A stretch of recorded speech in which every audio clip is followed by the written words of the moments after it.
Orang yang punya akal karena sadar ini wilayah Allah, semua milik Tuhan. Itu dia tiap hari berpikir, besok Allah akan melakukan apa terhadap dunia ini.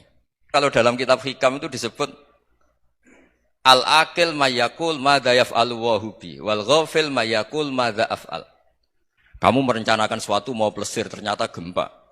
Mau wisata ke Rusia ternyata perang. Kamu tidak pernah tahu apa yang akan terjadi besok. Wa ma tadri nafsum madza taksibu ghada. Tapi anda semua kita ini sering punya jadwal permanen. Makanya saya kalau diundang siapa saja, sana takdir. Yang jelas Gus ini acara penting. Ya masih acara penting nak pangeran ngersakno apa piye? Kok ape dadi pangeran? Kamu kok mau jadi Tuhan? Itu kadang ya kiai. Penting Gus acara ini jenengan harus memastikan bisa. Loh kamu itu yang ngajarin tauhid, sesuatu itu biadillah kok bilang-bilang apa pasti. Kalau maksa terus tak tobatkan loh kamu kata saya itu. Ya kalau gitu Gus bilang insyaallah. Wah itu hati saya, fisik saya, roh saya sudah bilang insya Allah. Tidak usah kamu latih kata saya. Nah hal-hal tauhid keseharian itu gampang sebetulnya. Wal ghafil yaqulu madza af'al. Tapi orang yang lupa Allah dia setiap hari bilang besok apa? Kita bisa melakukan apa? Seakan-akan dia itu aktor, dia penting, dia subjek permanen, dia.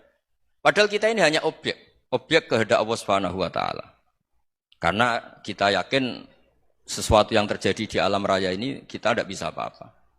Makanya saya sering ngaji, sering bilang saya. Ketika Anda mensifati Allah, Dia yang menghidupkan. Sudah itu tanamkan sehingga ketika kita mati santai saja. Kenapa santai? Allah punya cara menghidupkan kita. Zaman kita hidup juga gak tahu caranya ngelola jantung, ngelola paru-paru. Kamu juga gak tahu ngelola oksigen yang tidak beracun, tidak mengandung polusi. Tahu-tahu hidup. Gak ingin tua ya tahu-tahu tua, gak ingin mati tahu-tahu mati. Selama ini kita hidup juga agak tahu apa sebetulnya. Hanya gaya tok, punya jadwal, punya planning. Kalau kamu bisa menentukan pilihan Anda, pasti Anda istrinya cantik, 4 neriman semua, kona'ah semua. Nyatanya enggak kan? Ada 1 jelek, cerewet. Wah itu kan, nyatanya enggak bisa apa-apa Anda kan? Dan kamu bawa mati lagi. Nah, itu kan. Istri Anda juga gitu, punya keinginan, punya suami yang ganteng, yang jabat, yang neriman, yang enggak poligami. Ya enggak kesampaian juga. Kalau kita ngitung tingkat kegagalan kita itu gagal terus. Ya kan? Nah, terus ingat Allah. Madza yaf'alu wa hubi.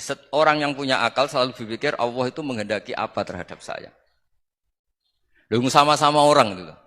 Melihat orang yang serius, itu kata Anda itu pemikir berat, serius. Senang punya tokoh yang merengut, karena kamu anggap serius. Tapi sebagian orang anggap orang yang serius itu wong merengut, wong masam, wong muka kok ditekuk.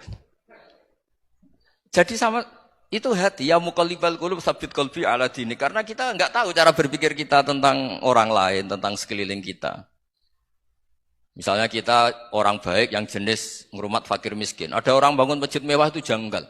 Apa artinya masjid mewah kalau banyak orang kelaparan?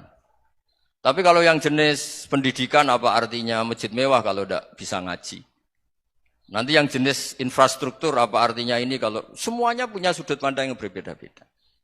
Dan Islam mengapresiasi semua kebaikan.